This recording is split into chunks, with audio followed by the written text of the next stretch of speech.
Today on Nathan and Landon Do Business, we read an email to the CMO of Fruit of the Loom to pitch her on her impending Fruit of the Doom.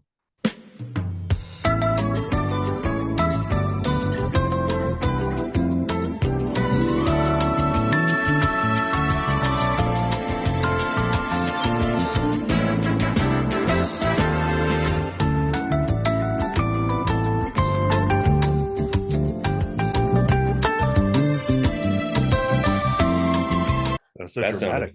sounded, I know, right? Very dramatic, exceptionally dramatic, because we're talking about dramatic things today, Nathan.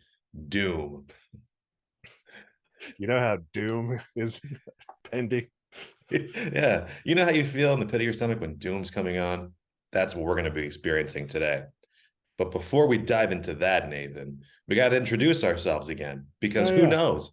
Maybe our viewership increased from 30 to like 33 this week. There's three new people who don't know how they got here. maybe they heard about the doom and they're Yeah. like, "Sign me up." Yeah. More doom, please. Yum, yum, yum, yum, yum. I'll take more of that doom. Yes, if you came here for the doom, we're Nathan and Landon. We're business geniuses, businessmen. Yeah, And this is our business podcast for businessmen, for business people. We're not gender exclusionary. We're here for everyone. Yeah, by businessmen for businessmen. Oh, exactly. businessmen. I don't know how to end that. There's got to be a third to that, right? By businessmen, for businessmen, with businessmen. I don't know. On business, no. It's a love letter to businessmen. Exactly. Dear businessmen, love your hats. That's next week. We're going to write a love letter to a hypothetical businessman. Yeah. But this week, oh boy, buckle up, everybody, because you are in for a treat. As we mentioned up top, we've been brainstorming ideas for Fruit of the Loom, um, specifically new product ideas, potentially some rebranding ideas. And today we're going to take it to the CMO of Fruit of the Loom. Nathan, how interested are you on a scale of 1 to 10 about learning more of the history of Fruit of the Loom? 500. That is exciting news. Yeah. So, yeah, me too. Trust me, you're about to be way more excited. But here's the thing. This is totally unrelated to the assignment at hand today. But I was looking at Fruit of the Loom Mandela effect. Have you seen this? With the cornucopia thing? Yeah. Yeah. I thought for sure there was a cornucopia. Did Yeah, you I've heard have that that. perception as well? Yeah, totally. Yeah, me too. It's like in my mind, it's there, like on the logo, but for Yeah. whatever. Yeah. So you and I were in the same alternate universe. Well, it's good to see you on this side of the quantum divide, as it were. We made it. Thanks, Dagon, for keeping us together. Yeah. Yeah. So there's that. Um, You can the explain other, it to the people at home if they don't know. yeah. So everyone knows the concept of the Mandela effect. I'll explain that first, which is there's this a certain segment of the population that believe that Nelson Mandela died in jail, and the rest of us who understand that he survived jail, became president of South Africa, changed the world. That's the Mandela effect. Or these people have this preconceived notion of some kind of point in history that happened, but it actually didn't. And so, for Fruit of the Loom, the idea was that at some point in history, the Fruit of the Loom logo had a cornucopia in it, but in reality, it never has. It's always just been fruits, various fruits of a loom. Just a loose pile of fruit, Yeah, just like you hanging do. there. Yeah, exactly. And you know what I found out too? The Fruit of the Loom actually is a reference to fertility. It was a Yeah, play on words. So, like, there's a Bible verse in Psalm that referenced fruit of the womb. And so they called it Fruit of the Loom. So it's a sexy, fertility driven play on words. nothing I like more than biblical sexiness. So We knocked up this loom. We did horrible things to it. just We're going to working come that back. loom. Now you bear my seed. Exactly. Yeah, now it's time to pay the piper. You can only do that kind of dark magic for so long, until things start to come back, which is kind of the direction I'm heading in my email to the CMO of Fruit of the Loom. What's her name? Her name is Melissa Taylor. Um, I'm excited for Ms. Taylor and what's going to happen to her tomorrow morning when she opens her email. I know. when she gets this innovative new product idea from Yeah. us. So at a high level, here's the history of Fruit of the Loom, Nathan. So we got here is they started in 1851 in Rhode Island. They were opened by Robert Knight, who was a mill owner. And then in 1856, they introduced the brand name Fruit of the Loom because they had a really dirty thought. Then for a long time, nothing happened. No, they went into Chapter 11 bankruptcy because they outsourced a bunch of their labor, lost a bunch of profits. And so Berkshire Hathaway purchased them up in 2002, infused them with cash, used it as a way to purchase other brands. And now here they are today, flush with cash. So yeah, that's Any where we other are now. exciting brands that they purchased? They purchased Russell Brands, a former competitor brand. They purchased VF Corp, which was like a portfolio company for a bunch of other brands. So like VF Corp, like I think purchased Vans at some point. They own a whole portfolio of stuff. So Fruit of the Loom bought VF Corp. So in theory, Fruit of the Loom owns Vans. So next time you go to the Warp Tour, punk rock kids, think about that. Yeah. You're being sponsored by it's being sponsored by an underpants company. Yeah. Joke's on you. Let's see, what else do they got? Oh, they also purchased Vanity Fair. That bra company. All right. So they own Vans and bras. They own the whole gamut. Yeah. From shoe to bra. That's a phrase you say in the apparel biz. Yeah, that's they're really running the board there. Exactly. They got it all. Yeah, so Melissa Taylor has been the CEO since December 2016, and she was appointed by Warren Buffett himself, the kingmaker, as it were. So here's my thought on how we approach Fruit of the Loom. Hang with me here. This is going to be a bit of a walk. So, you know how the brand Fruit of the Loom is based on a Bible verse. I was thinking, and so viewers, go back to my other video. We had an idea for Fruit of the Doom, which is apparel ideas that are targeted at treasure hunters to help them find treasure, infused with ancient runes and artifacts. The good news is you can find treasure. The bad news is you are haunted by ghosts, and the ghosts and voices become infinitely more distressing the longer you wear the clothing. But it's all based on this ancient deity, Dagon. Dagon is the one driving this. And so Our old buddy Dagon. Our old buddy Dagon. And so I was trying to find a Bible verse that could help fuel our ideas, and I found one. Nice. There's a Bible verse that mentions Dagon in the Old Testament. Beautiful. Would you like to hear it? Please. Okay.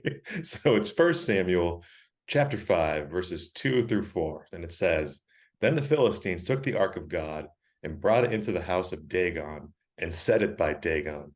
When the people of Ashdod rose early the next day, there was Dagon fallen on his face on the ground before the ark of the Lord. So they took Dagon and put him back on his place. But the following morning when they rose, there was Dagon fallen on his face on the ground before the ark of the Lord. His head and hands had been broken off and were lying on the threshold. Only his body remained." Humiliating. That just sounds like some clumsy people running around there. Keep knocking over statues. Dagon, the pratfall-based deity. Yeah. Whoa! So here's my idea. Dagon nursed this grudge against Christianity for this long. Sure. And his hostile takeover of Fruit of the Loom is his opening salvo into his dark reign. Yeah, that makes sense. Right. He's gonna start small. Yeah. You got to start somewhere. Why not Fruit of the Loom? Why not something tangentially related to Christianity because of one errant Bible verse? It works, right? Yeah. I think so too. So to that end, I used our old buddy Derek and Oh, made Derek. a first draft of a letter that I'm feeling okay about. but I think you and I can kick the tires on it a little bit before we click send to our friend Melissa Taylor. What do you think? Yeah, let's hear it. Right, here we go. I'm going to share with you too, so we can make edits in real time, and also you can spell check me when I miss words, when I inevitably omit a word. Okay, That's my main job on this podcast. Spell checking. proofreading. Yeah. Landon, you misspelled all the profanity in this letter. Like I am. I've never seen them in written word, only heard them with my ears. So here are the beats. So we got Dear Melissa, we are Nathan and Landon. Like, take on self, Derek. Come on, we are Yeah. business geniuses. Certified business geniuses. I have a Yes, certificate that says Nathan, business genius. exactly. I have it certified through my pro wrestling name, Landon Business Genius Cowan. Yeah. That's my rest. I'm business genius. Yeah. Yeah. I got to think of what my finishing move might be. This is the balance sheet. Ugh. We'll workshop that Hostile later. takeover. Yeah. Do you remember, not to get too off the rails too soon? I mean, who am I kidding? Do you There are no remember rails. there are no rails. I think it was in the late 80s, early 90s. There was that pro wrestler named IRS. I don't remember that one. His name was Erwin R. Shyster. And he came Okay. out, he was this huge dude, but he would come out like in a short sleeve white shirt and a tie and suspenders and glasses with his hair slicked back. And his whole thing was like going out to the ring and calling the audience all tax cheats. You're all tax cheats. I'm coming for you. Terrible gimmick. It was Anyways, apparently memorable enough that we're still talking about it 30 years later. So, I always hated it when he came out. It's like, I don't want to be called a tax cheat. I'm yeah. 11. Like, granted, I wasn't paying taxes on my lemonade stand, but Yeah, he had a fair point there. yeah. IRS had me dead to rights. All right, so we already got one edit in here. We're Nathan and Landon, certified business geniuses and heralds of the impending apocalypse. We write you with a matter of utmost urgency regarding Fruit of the Loom, a brand long grounded in optimism, positivity, and Christianity, a symbol of America's bright new day. However, dark clouds loom on the horizon. That's Good, nicely right? ominous. Actually, you know what I'm going to do? I'm going to break this out into its own line. It warrants that. There Yeah. we go. Recall the tale from 1 Samuel 5:2-4. And I got an asterisk here because I had Chat GPT create a visualization of that, the verses I just read. Would you like to Nice. see it? I would. There it is. How much do you love it? That's pretty amazing. This man appears to have 2 wristwatches. That was the style of the day. And were glasses invented in ancient Hebrew times? But they're all wearing them. So, So it must be true. yeah. I do like how the Ark of the Covenant is levitating and overpowering Dagon. Yeah. It's That's very very nice. nice. So, but you can imagine how something like this would stick with someone. It's reminiscent of, remember when Barack Obama just absolutely roasted Donald Trump at that press correspondence dinner? Yeah. I have a feeling this is a similar experience for Dagon. He's been biding his time ever since. Yes. Yes. So I'll have this down just as a visual aid that we can send in our email, just so she knows the full scale and the scope of what we're dealing with here, and the verses down here as well. Because if anything, you and I are helpful. Yeah, absolutely. Yeah. Okay. So recall the tale of 1 Samuel 5:2-4, where Dagon falls before the Ark of the Covenant, humiliated by the Judeo-Christian God. Well, Dagon hasn't forgotten. He's nursing a grudge spanning millennia and has his sights set on your company, plotting its rebrand as Fruit of the Doom in a grand scheme of world domination. So they're definitely wondering, why us? Why Fruit of the Loom? Frankly, we're as baffled as you. One would think that Dagon would target more prominent entities, like the U.S. government, or even Gatorade. I don't know. How are we thinking about that?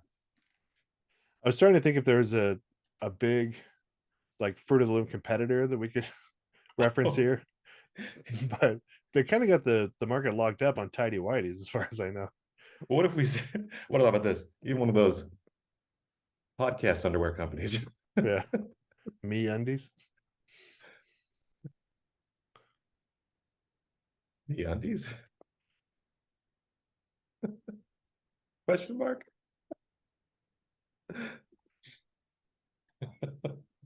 How's that?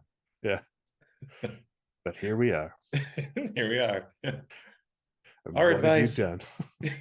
What have you done? So Katie and I were my wife and I were on a trip these last few days. Every single time we heard that song come on, we would turn to each other. So this is Christmas, and what have you done? This is how we're going to tear our marriage apart, accusing each other of wrongdoings Yeah. every time we hear that song. And ruining Christmas. Yes. What have you done? Look what, and it always parlay. It eventually devolves into, "Look what you did, you little jerk." Jerk. Classic. Oh, Uncle Frank. So, You know that was anyways, originally cast for, it was going to be Kelsey Grammer in that role, but he like couldn't can, make it. can you imagine him delivering that line? Right. Oh my God. That's an entirely different movie. Yeah. He would have destroyed that role. Yeah. Oh man. I want to live in that Mandela effect universe. I want to see Kelsey Grammer in the shower singing Cool Jerk. But that's a whole other thing. I've always wanted that. That's in your dream diary. Yeah. Dear Diary. Well, that's where it flips too, because he has a beautiful voice. Yeah. He would have done amazing. We would be weeping. Sorry for the tangent. I love it. If anything, that's what this podcast is about. So, anyways, back to here. Our advice: bend the knee to Dagon. Like it or not, he's the new boss of Fruit of the Doom. Brace for changes. Our new and improved clothing, infused with cosmic materials, now features mystical runes that appear and guide the wearer to hidden treasure, all while hissing cryptic clues. Sounds great, right? But here's the catch. The voices grow disturbing over time, and ghostly hauntings are part of the package. The good news is we can all use the hashtag Fruit of the Doom to raise awareness for the brand and our impending annihilation, to temporarily make the hauntings about 15% less horrifying. We wish we were more, but we're dealing with Dagon here. Nice. Pretty good, right? Yeah. Legal implications are a concern, particularly with FCC regulations. We needed to manage Dagon's expectations. Let's discuss with your legal team soon. They're going to just, make an agenda.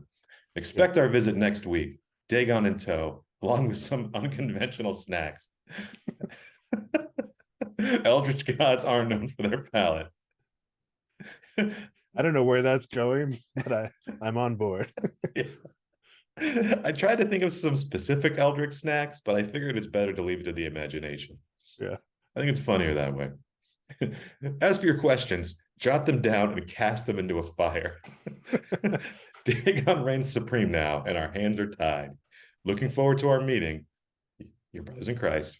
Yeah. No, brothers in Your brothers in Dagon. Dagon. Okay. How are we feeling about this, Nathan? That's pretty, it's covering the ground pretty well, but I think it needs a little spice. I I think we concur. could juice this a little bit. We could zazz it up by at least 20%. Yeah. Yeah. So what we can do, here's a couple of ways that I'm thinking. Feel free to build on this or tear any of these down. What if we start to jot out the implications if they reject the hostile takeover? Oh, yeah. Because I imagine there's going to be some resistance. Yeah. That's one way we can go in. We can add some more spice to it. Yeah. The other thing we could potentially do is talk about the upside of embracing Dagon. We can do either way. So even though it's impending doom, where it's maybe the upside is the quicker we embrace Dagon, the faster we achieve annihilation. Yeah, we want to get on his good side. You want to be seated at the right hand of Dagon, as it were. So. Exactly. Yeah. Okay. All right. So let's put this down right here. All right. So we're thinking about the upside. Yeah. Let's give it a little positive spin for this letter. But it's not all doom and gloom. Well, it is a lot of doom.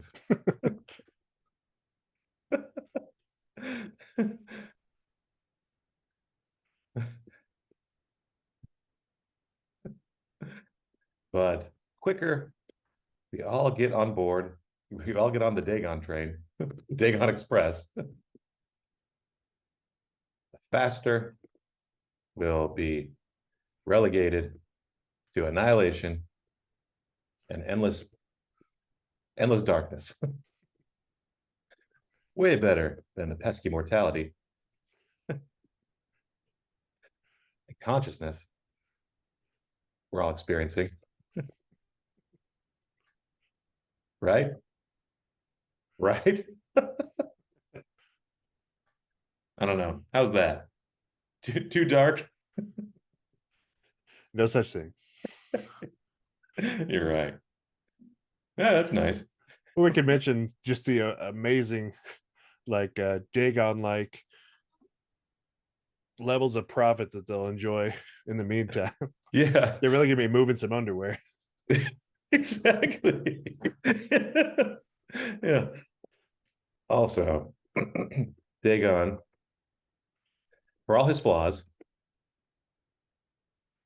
Dagon is a tremendous business leader. Yeah. He's The known for that. words limitless profit potential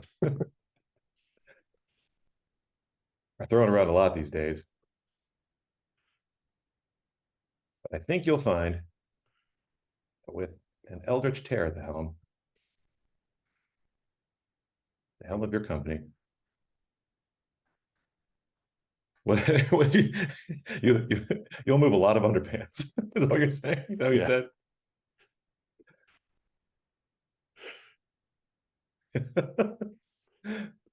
We're talking record numbers because Fruit of the Doom product purchase will soon become mandatory.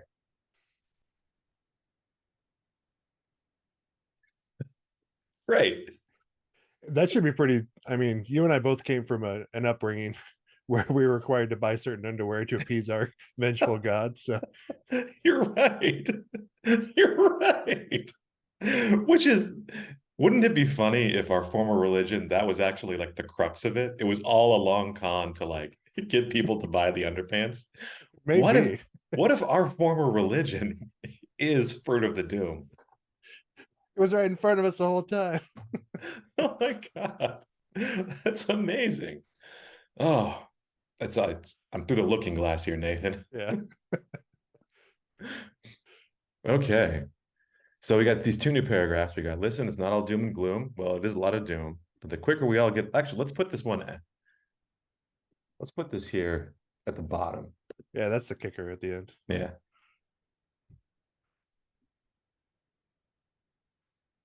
Yeah. Yeah. While we all are doomed,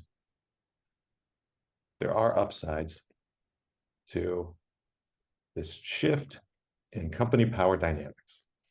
There we go. Perfect. Let's put this at the bottom too.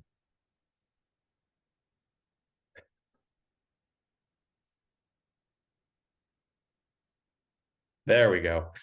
That's a better closer than it is up Yeah. top. Okay. I'm feeling very good about this, Nathan. Yeah, that's Any, it's really coming together. what do you think? Should we send it out to our dear friend? Yeah, I think Oh, we need a subject line. that's true. So let me see here. So I'm thinking what I have here for review, new FOTL. I want to sound like an insider, like for the Loom acronym. New FOTL product innovation idea, parentheses, mandatory. How's that? Yeah. We're not we're not looking for a debate here. We're just telling her what's happening. So, Yeah, I think so too.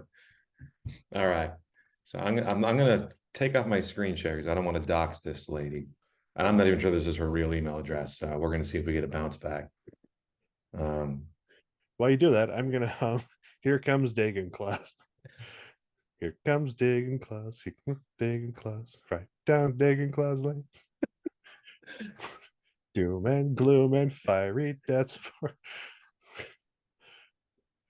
coming down the lane. Okay, here we go.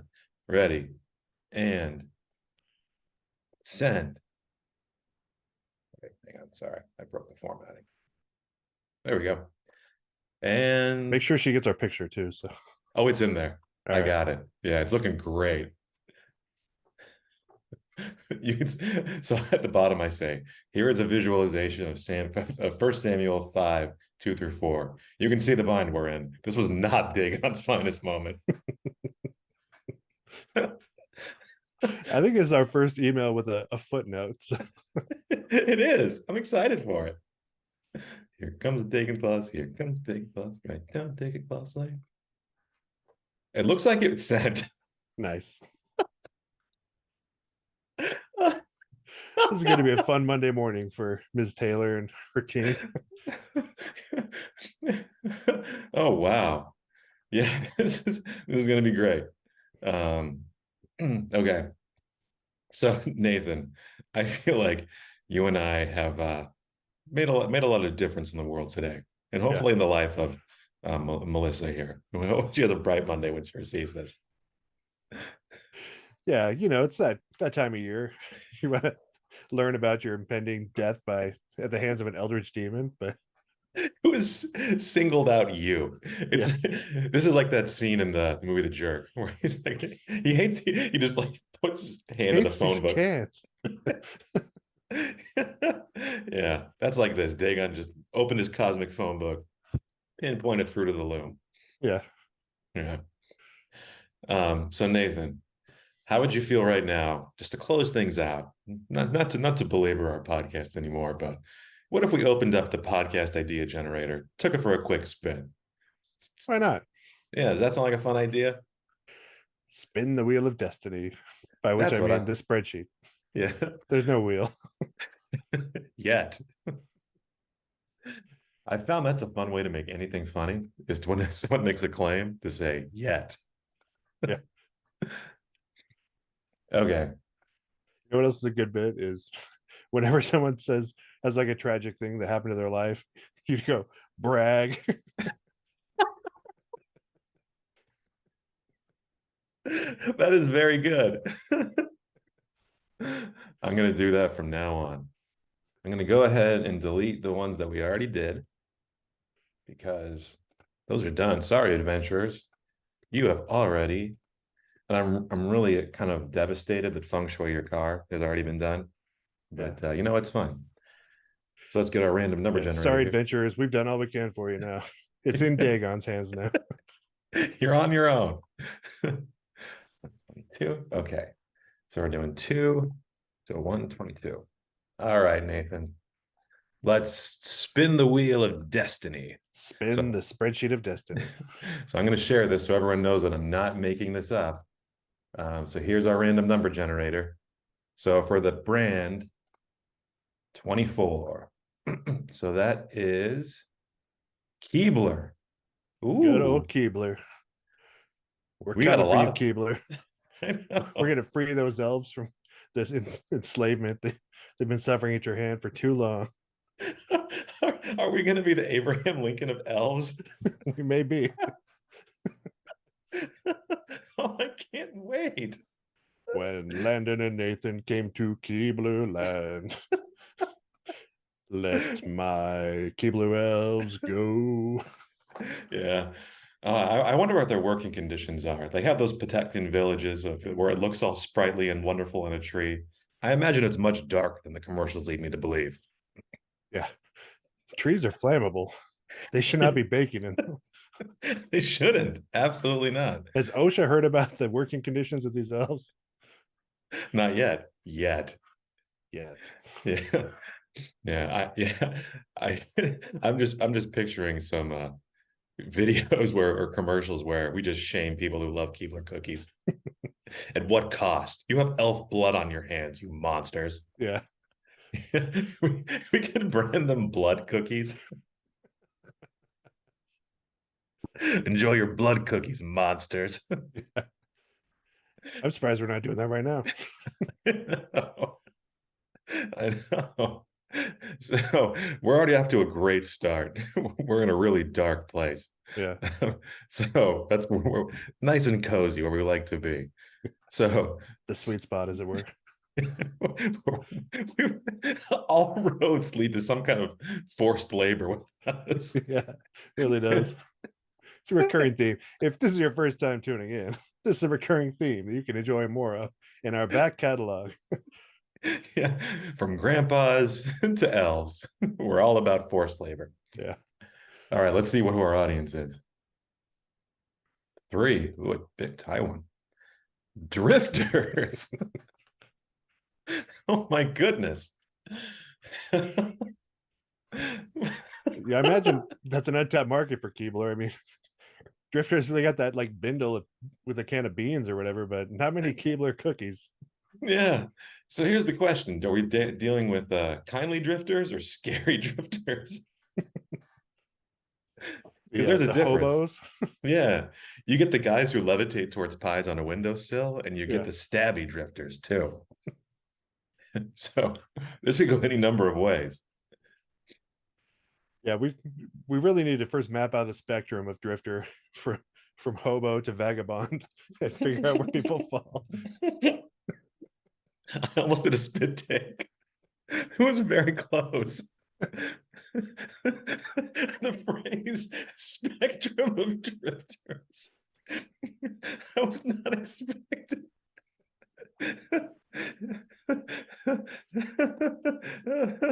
I'm going to write this down. Drifter wheel.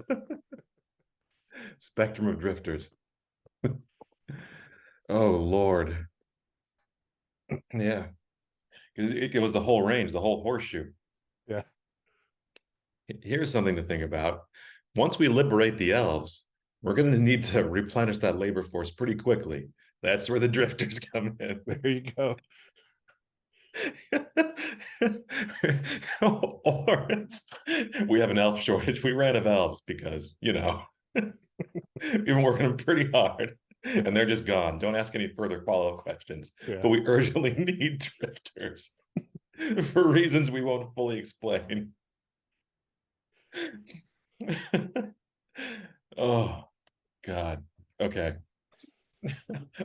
So, were you gonna say something? They were gonna, if I was a drifter in this scenario and I heard that they were looking for drifters after mysterious, like the elves disappearing under mysterious circumstances, I would be afraid that they're going to eat me. Yes.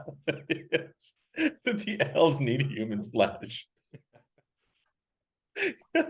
Yeah, the Keebler elves desperately need drifters. For an unspecified task, like that really sets my drifter sense a tingling. So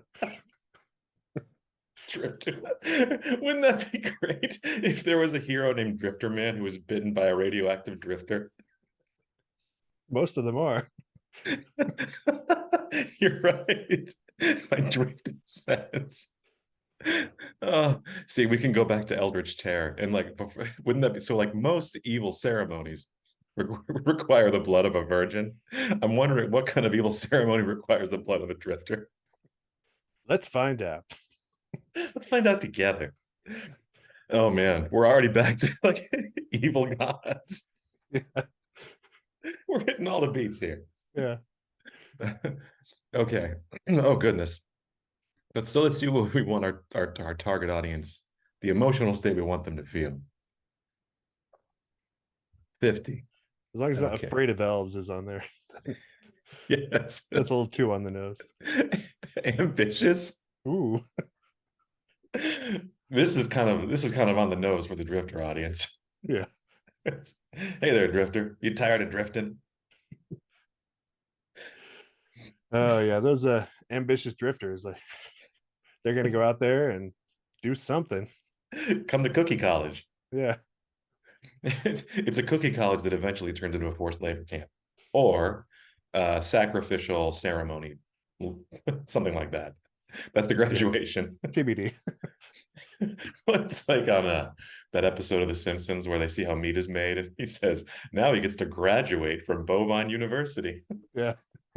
Now you get to graduate from Drifter U and sustain." Yeah. Yeah, I never considered people might be aspiring to be drifters because it seems pretty straightforward to get into the drifting game. Like, grab your bindle and off you go. But turns out there's a lot more to it than that. Maybe someone needs a little nudge, to really put that bindle together, get that can of pork and beans and hit the road. Yeah. Yeah, this is giving me a lot to think about. Hey, you, in your lovely home, get up off that couch, pack that bindle, and hit the road. I have always wanted to just have like one spoon that I carry with me that's just like my spoon for everything. So So that reminds me. So you and I both come from a certain religion that I won't mention. yeah, This religion required both of us to do a proselytizing mission for the better part of 2 years. indeed it Um, did. and so we were both in South America. Did you have the thing in South America where there were certain vendors that would play flutes in a certain way, indicated their wares? No, I don't remember that one. So the part of the country I was in, there was a guy who would play it. Every person who was a knife sharpener would play their flute in the same way to indicate they were in your neighborhood. It sounded like this. And that's how you knew the knife sharpening guy was coming in. All of them played it the same way. And It's so delightful, actually. it's lovely. You just hear it on the streets. And they're riding their bike. And they would flip their bikes upside down, and like the crank would turn the grindstone, Ah, and they would sharpen your knife using their bike. It's brilliant, nice. actually. Yeah. And so I was about to leave this area, and I realized I had never used one of these guys to sharpen a machete or a knife. And so I was about to leave in an hour and a half. I heard the whistle, and I was like, I gotta sharpen something. So I looked through all of our cupboards, and I couldn't find a knife. They were all dirty. And so I grabbed a spoon. I took it out to him, and I said, "Will you sharpen this?" And he looked at me confused. He's like, "This is a spoon. This is not a knife." And I was like, "Here's money. Sharpen my spoon." And so he sharpened my spoon. I named him Cuddy the Spoon, and I took him with me everywhere. At a certain point, this is a long story, but I promise the payoff is worth it. At a certain point, I left Cuddy the Spoon accidentally in one of the apartments I was living in, and I was devastated forever. My last day of missionary service, I'm preparing to leave the mission office, and someone said, they're talking kind of funny. And I'm like, "Hey, are you okay?" He said, "Yeah, I woke up this morning, I ate some cereal, I cut my mouth on a spoon." And I was like, "It was Cuddy. You used Cuddy the Spoon." Oh no, Nathan, you're frozen.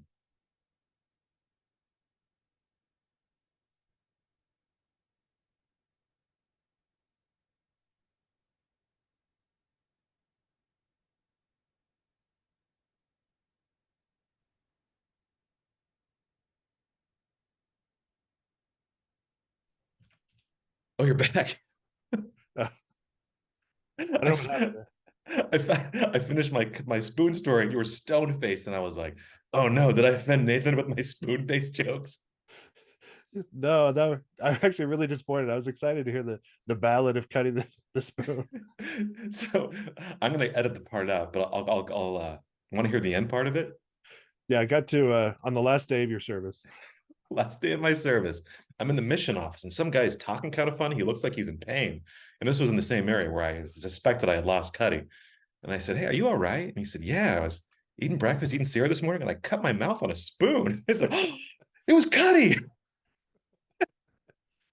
And so I didn't tell him the story because I didn't want him to be mad at me, knowing that I had inadvertently left this weapon, this Yeah. breakfast weapon. Um, but yeah, it's one of my most favorite memories ever. The Ballad of Cutting the Spoon. Uh, I'm an I was idiot. hoping you were going to say you were reunited with Cuddy Oh because he like no. brought it with him. He's like, I don't know what to do with this spoon, and you took it home and have lovingly cared for it ever since, No, I just accidentally injured somebody with it. or multiple somebodies. Probably. Some say Cuddy's still out there cutting people to this day, Cutting the spoon. just Yeah. slicing up tongues and gums to this day. See, that's like it's like an example from my life of like kind of paying it forward, but the opposite. It's like hurting people inadvertently my entire life through my Yeah. dumbass choices.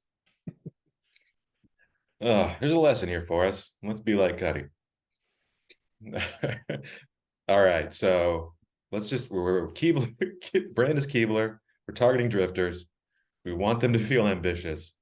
Let's see what our end goal is. What's our business objective, Nathan? Let's figure this out. 92.